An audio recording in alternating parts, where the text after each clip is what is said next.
É um prazer falar da atuação fonoaudiológica na doença de Parkinson.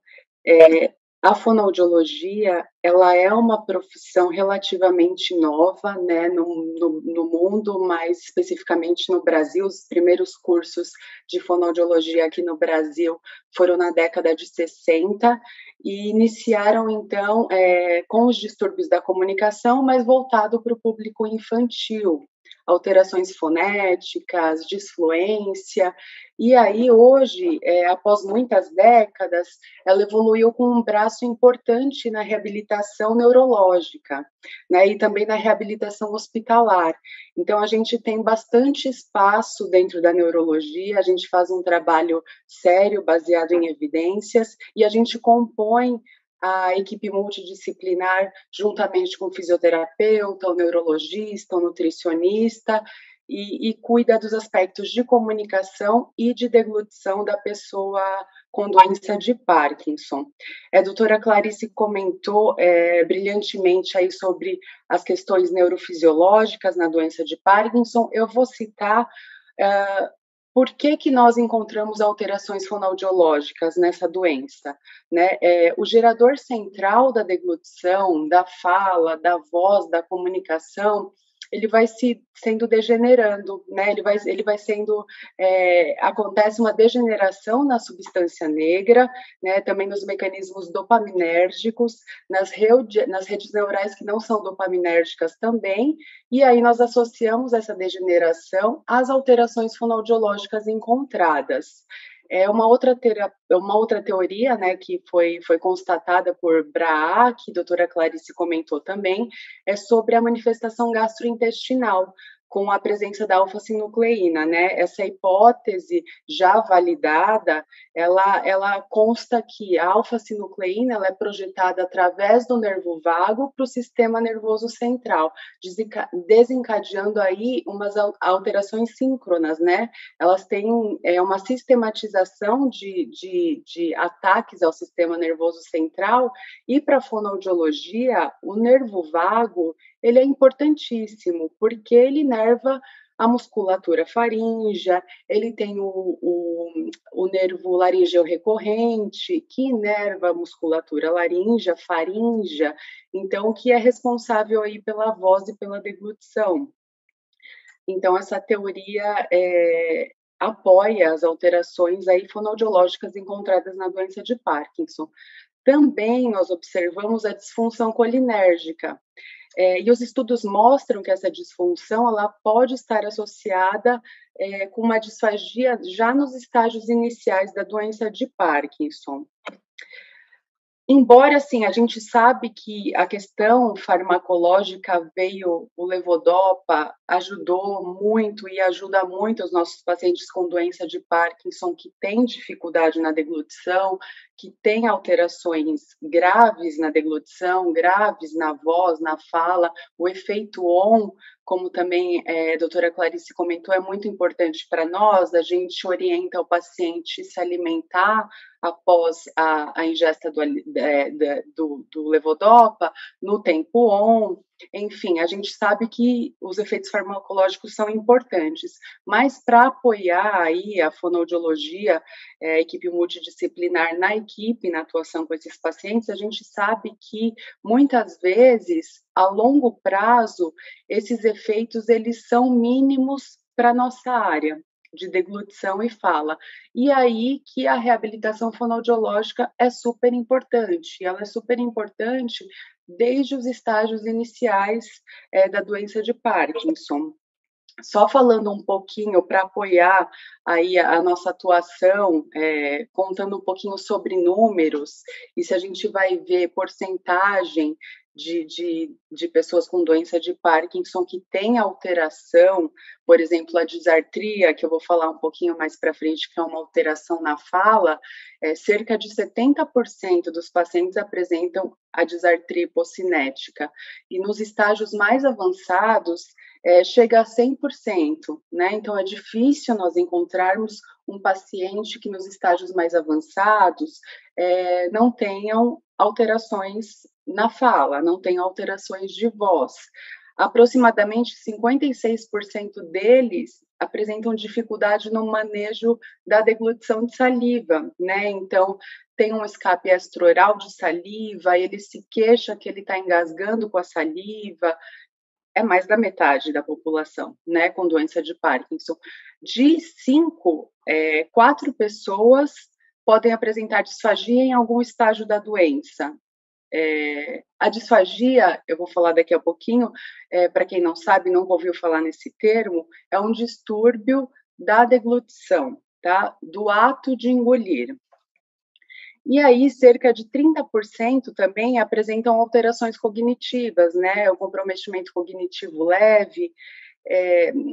A gente observa na prática clínica que a memória, a função executiva, atenção, elas ficam prejudicadas, e esse número ainda é aumentado nas fases mais avançadas da doença. Então, o que é disartria, né? Disartria é uma alteração motora da fala, né? Motor, então é na saída, é uma alteração muscular propriamente dita. E nós temos 5 sistemas que fazem a gente falar, né? Que é o sistema respiratório, o fonatório, que está relacionado à movimentação das pregas vocais, o articulatório, que é o meio com que esse som sai, o jeito com que ele sai, através da nossa articulação, a ressonância, que são caixas de som. Eu posso fazer um som mais anasalado, se eu usar mais o nariz, eu posso fazer um som mais laríngeo e usar pouco o nariz e forçar minha laringe. Então, é a caixa de som ressonantal, do jeito que o som sai aí no sistema entre nasal e orofacial. E a prosódia é a melodia da fala, né? Então, a gente fala de um jeito quando nós estamos bravos, a gente fala de outro jeito quando a gente leva um susto. A prosódia é a melodia da nossa fala. E aí, o que nós esperamos, né, de alteração na fala na doença de Parkinson? Voz baixa e rouca é uma queixa frequente, frequentíssima, assim, praticamente todos os pacientes se queixam de voz baixa. O que acontece? Há uma rigidez muscular laríngea, né? As pregas vocais, elas têm por conta da rigidez, elas têm uma dificuldade de se coaptar, e aí elas não fazem a coaptação completa, elas fazem como se fosse uma fenda. Então, fica uma fenda, um espacinho entre elas, e a voz sai muito rouca. E a voz acaba saindo rouca e fraca. A imprecisão articulatória, então, por conta também da rigidez, a mobilidade muscular, a fala sai, a boca é menos articulada, a cavidade oral menos articulada, eu não tenho amplitude de movimento. Uma lentificação, né? Então, nós observamos a lentificação ao andar, na coordenação motora fina, mas também na fala.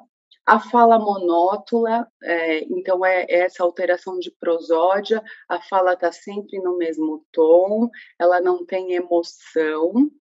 O uso de frases curtas, então a fala é entrecortada, porque há uma incoordenação pneumofônica.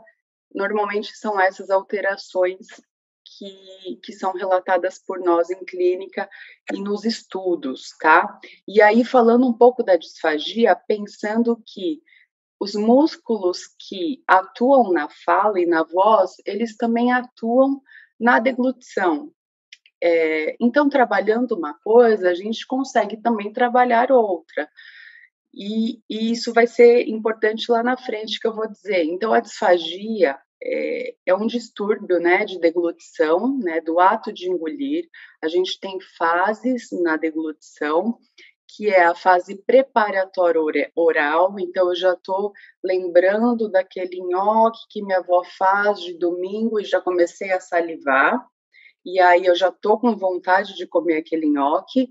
A preparatória oral, que envolve mastigação, preparo do bolo, a oral, desculpe, que envolve preparação do bolo, mastigação, e o início da deglutição, que manda o bolo para a fase faríngea, e da faringe desce para o esôfago, aí o caminho gastrointestinal.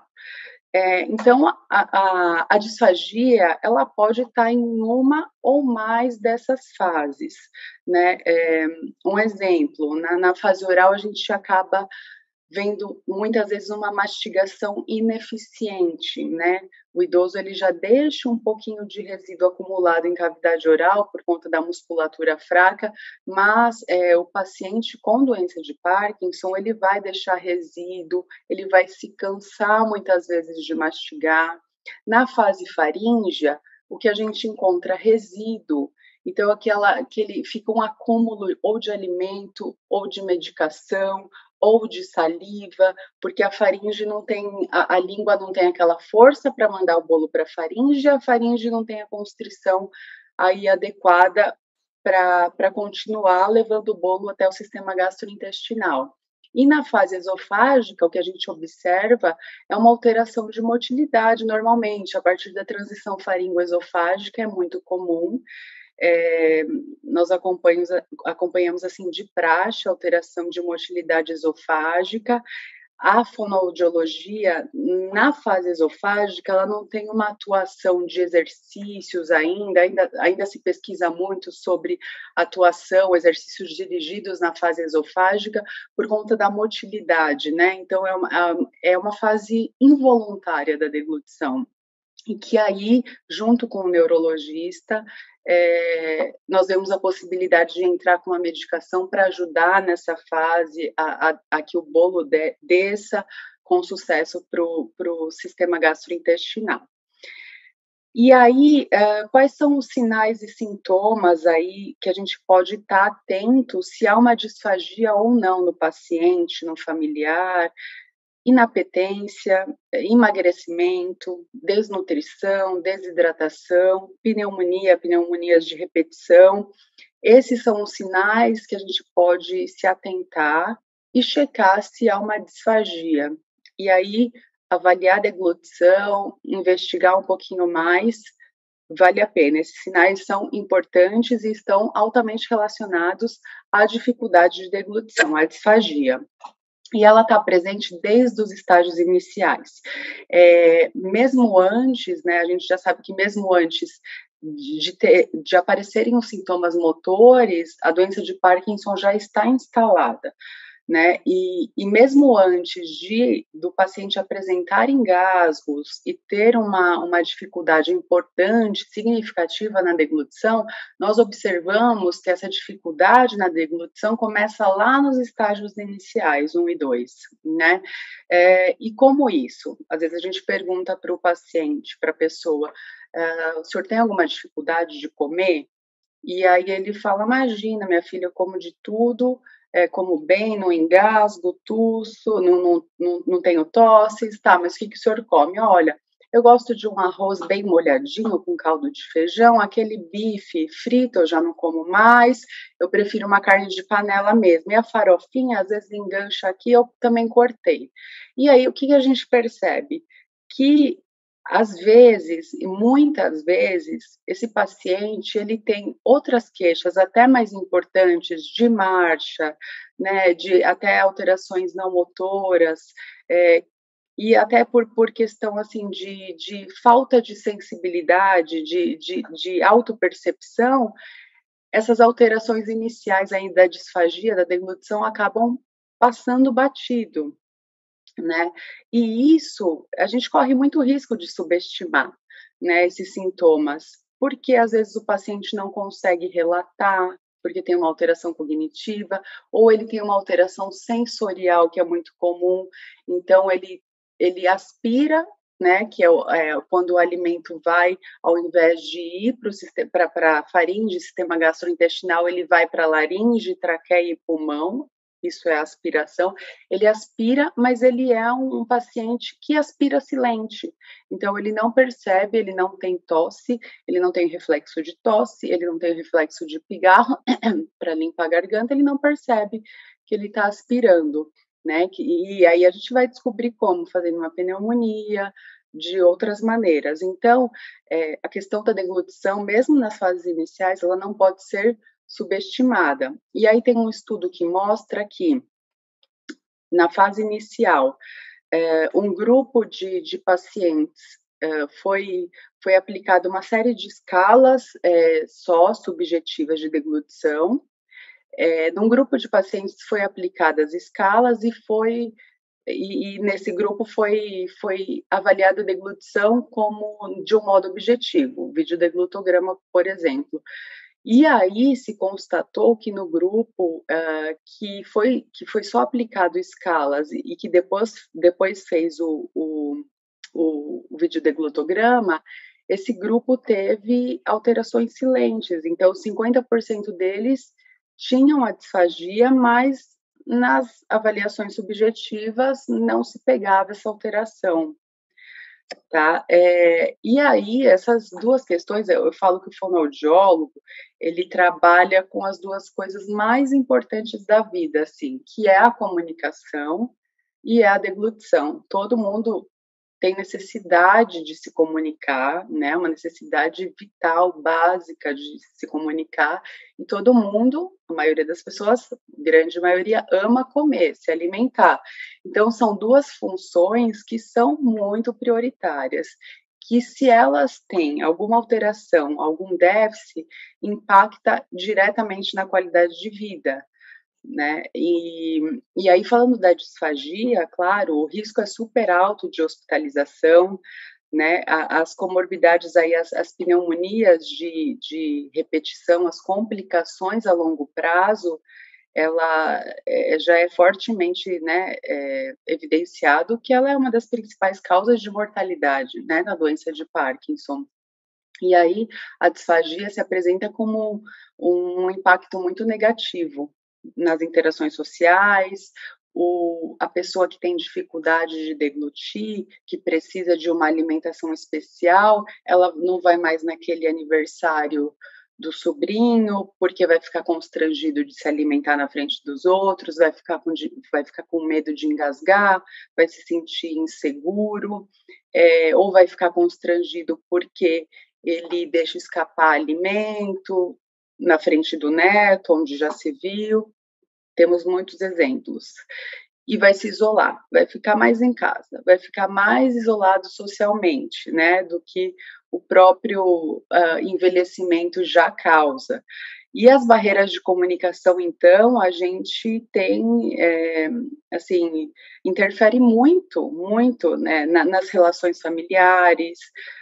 O paciente, a pessoa sem expressar o que está sentindo, a pessoa sem expressar que está com dor, não consegue dizer onde é a dor, ou está com vontade de, está com sede, quer que mude de posição para aliviar, está com vontade de comer determinado alimento, a gente não se imagina sem conseguir se expressar, né? Então, isso gera muita frustração, está associado à depressão, e não só ao paciente, não só a pessoa com doença de Parkinson, mas também a seus familiares, né? A todos os envolvidos,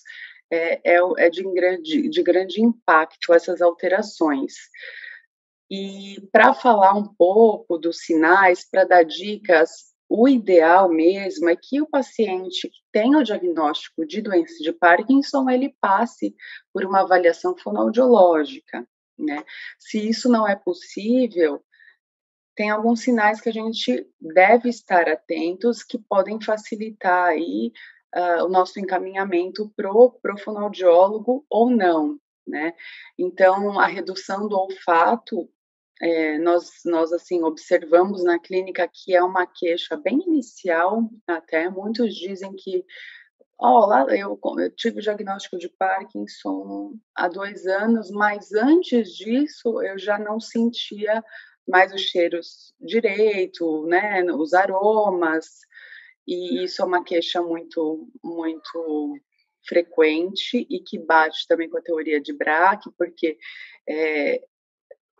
constatou-se que o bulbo olfatório ele é um dos primeiros a ser atacado, vamos dizer assim. Mímica facial reduzida a gente chama de face em máscara, que é como se a pessoa tivesse uma máscara, ou seja, ela tem pouca expressão, né? Ela não passa expressão durante a conversa, não passa alegria, não passa chateação, não passa surpresa. A gente usa muito a expressão, a mímica facial para se comunicar. E aí essa pessoa não apresenta, é sempre a mesma expressão. Também quando a gente vai conversar com os familiares, eles acabam fazendo algumas observações. Olha, mas não é que há tantos anos eu vejo que a minha mãe sai com a mesma cara nas fotos, realmente ela não sorri, ela não tem muita expressão e costumam pegar as fotos para rever, isso é muito frequente, é um sinal. A voz fraca é um dos primeiros sinais, então, e sintomas da doença de Parkinson. Voz fraca é assim, muita atenção. Voz fraca, identificação junto com outras questões motoras, é sinal aí de procure neurologista. Sensação de alimento ou medicação parada na garganta, então às vezes não é nem alimento, às vezes é aquela medicação que é um pouquinho maior, e aí a pessoa sente quando vai deglutir o líquido que precisa deglutir várias vezes, ou que ela precisa tomar um copão para deglutir um comprimido médio. É uma alteração de fase faríngea, então é uma alteração de deglutição. Aumento da quantidade de saliva na boca é muito frequente também.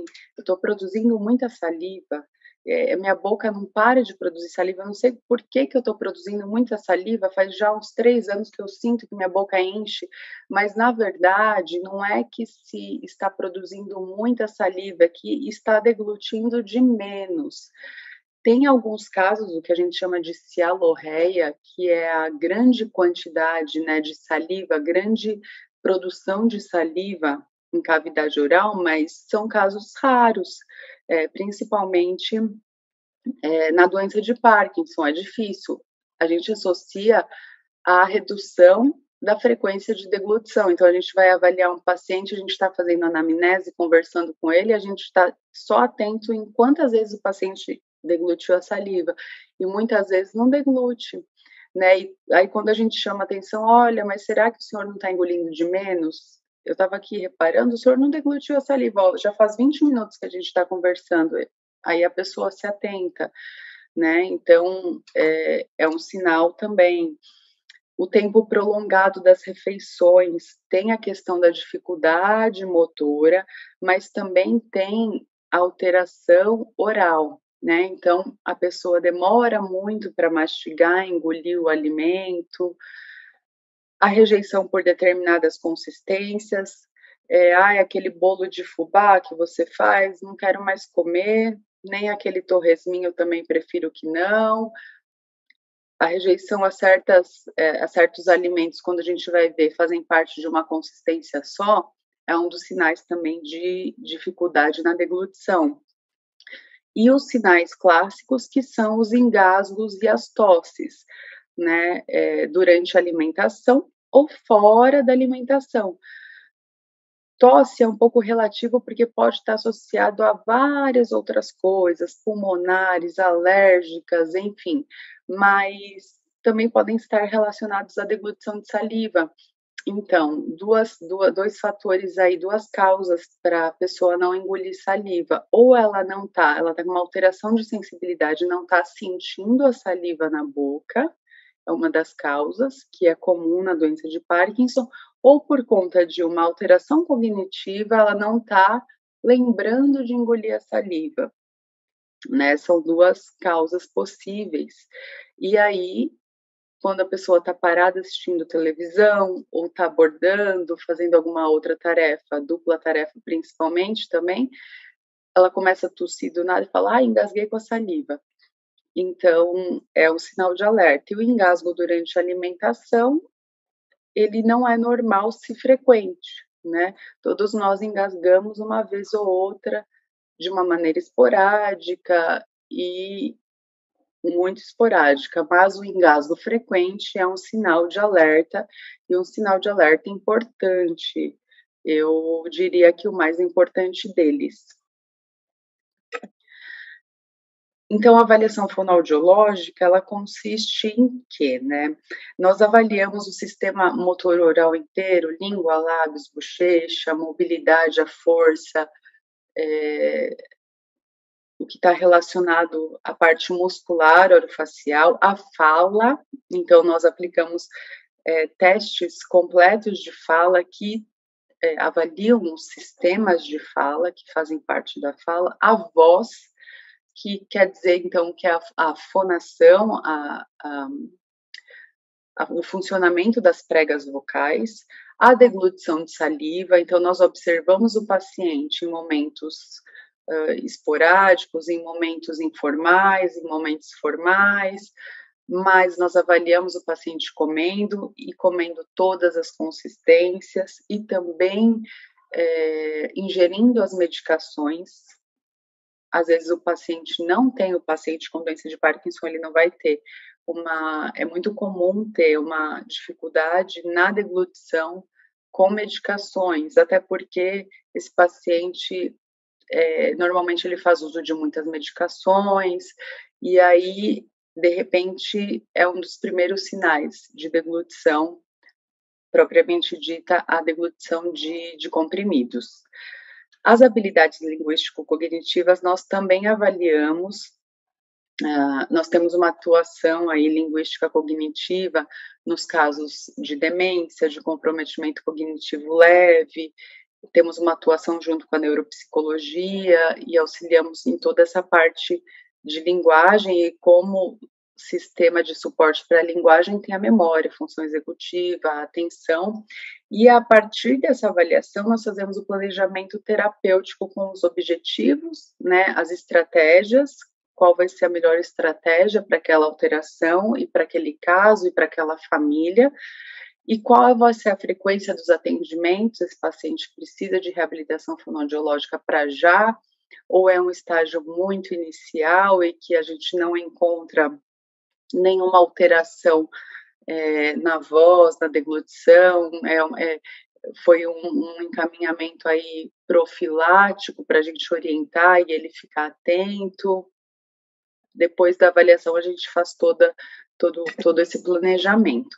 E a intervenção para a fonoaudiologia, então a reabilitação fonoaudiológica mesmo, através das sessões de terapia, ela foca em exercícios direcionados, tá?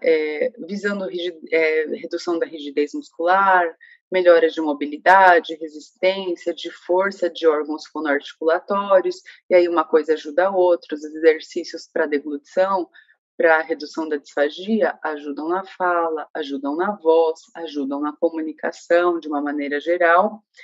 E nós treinamos bastante também, fazemos treino funcional com alimentos, né? Então, os estudos mostram para a gente que fazer só exercícios dirigidos para força e para resistência, só muscular, tudo bem, é ótimo, a gente vai fortalecer esse músculo, mas ele precisa entrar em ação também na função, né? Então, eu ativo áreas corticais, treinando a função propriamente dita.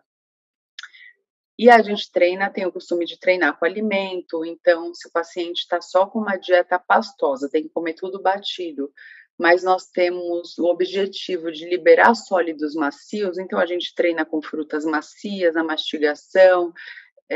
Se ele tem uma dificuldade com medicação, nós treinamos, se o paciente não for diabético, com tic-tac, a gente improvisa miolo de pão, fazendo o tamanho da medicação que ele tem dificuldade, fazemos todo o treinamento com base nisso. No líquido também, porque o líquido é uma das consistências, é a consistência mais traiçoeira que a gente tem, porque acho que todo mundo aqui já engasgou com líquido uma vez na vida. Ele precisa ter uma coordenação muito precisa para não haver engasgo. Então, assim, a gente coloca o líquido na boca, se a gente não prestar atenção, fazer uma força X, deglutir com consistência, o que acontece? Esse líquido, estou desatenta, vendo uma coisa, esse líquido desceu, faz o que a gente chama de escape precoce ou escape prematuro, e aí o líquido escorre, ao invés de ir para a faringe, vai para a laringe e tem um engasgo. Então, a gente faz muitas vezes o treino com esse líquido. A modificação e adaptação de consistências é quando a gente verifica algum risco, né? Então, o paciente com a ingestão de líquido, ele tem sinais de aspiração frequentes e nós vamos precisar usar o espessante, que é um pó que nós usamos para espessar o líquido, não tem gosto, não tem cheiro, mas ele só deixa o líquido mais grosso. A gente vai adaptar esse líquido, não é que ele vai, a gente vai tirar o líquido dele, não, ele não vai desidratar com espessante, mas a gente precisa que naquele momento, enquanto não há ganho de musculatura, enquanto a gente não começou a reabilitação fonoaudiológica, ou quando há um estágio mais avançado, que seja espessado, a gente adapta, ou sólido seco. Ele não pode mais, ele não consegue triturar, fazer o preparo correto do sólido seco. A gente passa para um sólido mais macio, enfim, a gente adapta ao que for necessário. Fazemos também a estimulação tátil térmica para deglutição de saliva. Nós temos evidências, estudos mostram que melhorando a sensibilidade da cavidade oral intraoral, inclusive com gelo e com estímulos térmicos e táteis, a gente consegue melhorar a sensibilidade, o paciente engole mais saliva. E aí, os pacientes que não têm muita saliva, a gente até insere um sabor cítrico, um limão, um abacaxi, um maracujá, que também os estudos mostram para a gente que eles ajudam a melhorar a sensibilidade. Então, a gente treina o cuidador fazer de tantas em tantas horas essa estimulação para saliva e dá muito resultado essa estimulação. Por exemplo, o paciente, eu não preciso espessar o líquido, mas se eu fizer uma manobra postural assim de cabeça fletida, que a cabeça fletida a gente abre faringe e fecha a laringe, né? A gente abre espaço, é um espaço maior em faringe, a gente protege via aérea superior, se for necessário cabeça fletida para líquidos, a gente insere uma postura diferente na deglutição de líquidos antes do espessante, né? Então, isso é analisado caso a caso. E também tem os casos de indicação de via alternativa. Então, está tão grave a disfagia, está tão séria a questão de deglutição, ele corre risco de fazer outras pneumonias se já não fez e até riscos mais sérios, nós indicamos uma via alternativa de alimentação, a gastrostomia, nos casos de doença de Parkinson, enfim, ou se é alguma coisa mais que a gente acha que a gente consegue reabilitar, se está numa fase mais aguda de complicação, a sonda nasointeral, e aí fazemos o processo de reabilitação e depois indicamos a retirada a um neurologista. E o treinamento e orientação aos familiares e cuidadores, porque eles são, na verdade, os nossos facilitadores da reabilitação, né? O fonoaudiólogo indo 2 vezes por semana na casa do paciente é maravilhoso, é ótimo, tudo bem. Mas no dia a dia, quem vai lidar, quem tem que fazer os exercícios, quem tem que preparar a alimentação são os cuidadores, quem vai falar com o paciente é o familiar, então eles são os nossos facilitadores de reabilitação. E aí, só comentando um pouco, então, da nossa reabilitação, que nós usamos ainda, para fala e para voz, a gente usa bastante exercícios respiratórios, né, porque o paciente com doença de Parkinson, ele vai ter uma alteração respiratória, então nós temos estudos que mostram que a força expiratória, ela trabalha bastante a musculatura laríngea, então nós usamos o EMST, que é esse com clipe nasal, ou o Respiron invertido, que não é como a fisioterapia usa sugando, a gente usa soprando, ou o Laxvox, que é esse tubo branco, também na água, que é muito bom para a voz, muito bom mesmo, a gente vê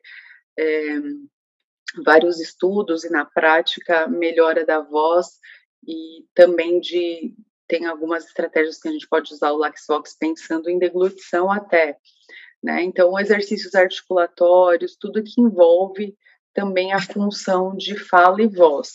E aí vale a pena fazer um adendo aqui, enfatizar o método Lee Silverman Loud. Ele é uma certificação internacional e ele é um método que tem muita evidência científica, ele foi criado para a doença de Parkinson, é um treinamento repetitivo, né? Então, o paciente, normalmente, ele faz 15 sessões consecutivas de um treinamento repetitivo de voz e fala, com acerto de postura, de intensidade vocal, e ele trabalha com base na teoria do aprendizado motor, né? Então, é aquela teoria de quanto mais a gente repetir uma função, melhor a gente vai aprender e vai virar um hábito, vai automatizar. Então, ele trabalha com essa área da neuroplasticidade. E ele tem impactos muito positivos na fala e na deglutição, e que os estudos mostram que ele se mantém até após o programa. Então, o lema principal desse método é pense forte e fale forte. Não é uma dica aí, o paciente com doença de Parkinson, a gente tem que pedir para falar forte, e não é pedir para falar alto, não é para gritar, é diferente.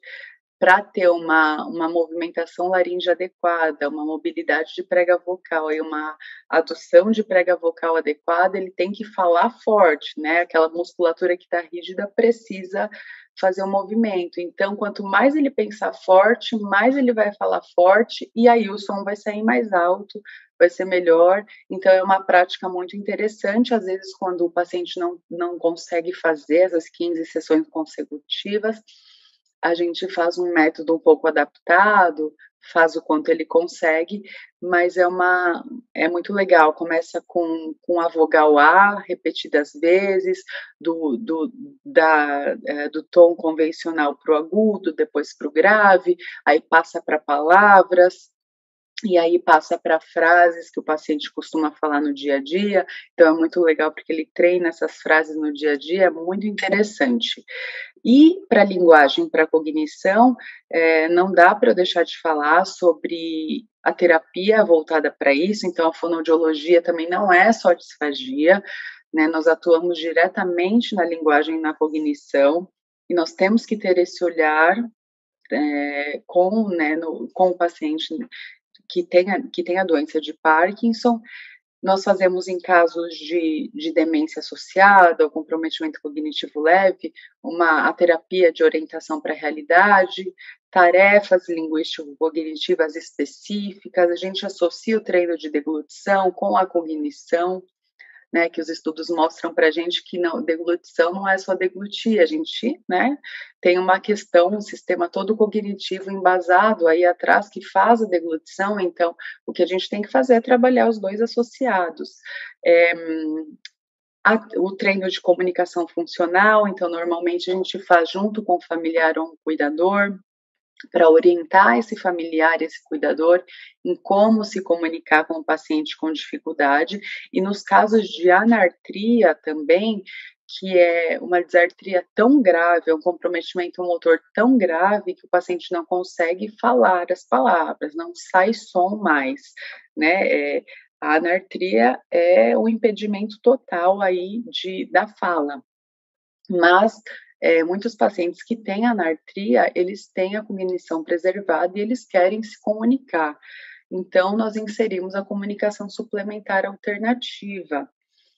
Essa comunicação suplementar alternativa, ela vai variar de paciente para paciente, é muito personalizada. Eu coloquei aqui para dar o exemplo de uma prancha que poderia ser usada, por exemplo, num hospital, mas ela é muito individualizada, então ela é construída com imagens que fazem sentido para o paciente, com o que ele quer se comunicar. Então, uma parte só de sentimentos, outra parte de lugares, outra parte de alimentos que ele gosta, outra parte de pessoas com as fotos da família, e aí a gente vê junto com a terapia ocupacional o melhor acesso. No caso, esse senhor, ele está apontando, mas às vezes tem a impossibilidade do apontar na prancha de comunicação, então a gente usa outras maneiras de acessar a comunicação alternativa, mas ela é muito corriqueira também no nosso dia a dia. E aí, algumas estratégias complementares na terapia fonoaudiológica que nós estamos usando e que tem bastante evidência também é a laser terapia. O laser nós temos usado muito em pacientes com doença de Parkinson, naquele momento que a boca está cheia de saliva ainda, que ele não está deglutindo com frequência, e isso está atrapalhando, ou estágio 3 e 4, que é mais difícil deglutir a saliva, e que aí a gente tem que entrar com medidas xerostômicas, sugerir ao neurologista as medidas xerostômicas, o laser em parótidas, ele tem se mostrado bem eficiente. A gente costuma fazer laser em parótidas e checar aí se fez sentido para o paciente, se deu resultado, dias intercalados, dias seguidos, e também para performance muscular, para ajudar na rigidez. Isso nós temos usado e temos gostado. A eletroestimulação laríngea também é outra estratégia, pensando aí em reduzir rigidez, nós usamos duas correntes, o TENS e o FES, né? O TENS pensando mais em reduzir rigidez, o FES para ganhar resistência, às vezes a gente não quer tanta força, no início a gente quer resistência mesmo de fibra muscular, então durante a terapia fonoaudiológica nós usamos esses instrumentos. E o que está super em alta aí, a neuromodulação, então o fonoaudiólogo ele pode ser certificado para usar a estimulação transcraniana por corrente contínua, na prática clínica mesmo, e nós temos visto resultados interessantes na deglutição, na fala e também em cognição, em casos que há uma demência associada, existem protocolos específicos para isso, dependendo da manifestação clínica e da demanda do paciente. Eu espero que eu tenha conseguido falar, tentei ser mais breve, um pouquinho, mas assim, é um tema muito longo e tem muitos detalhes,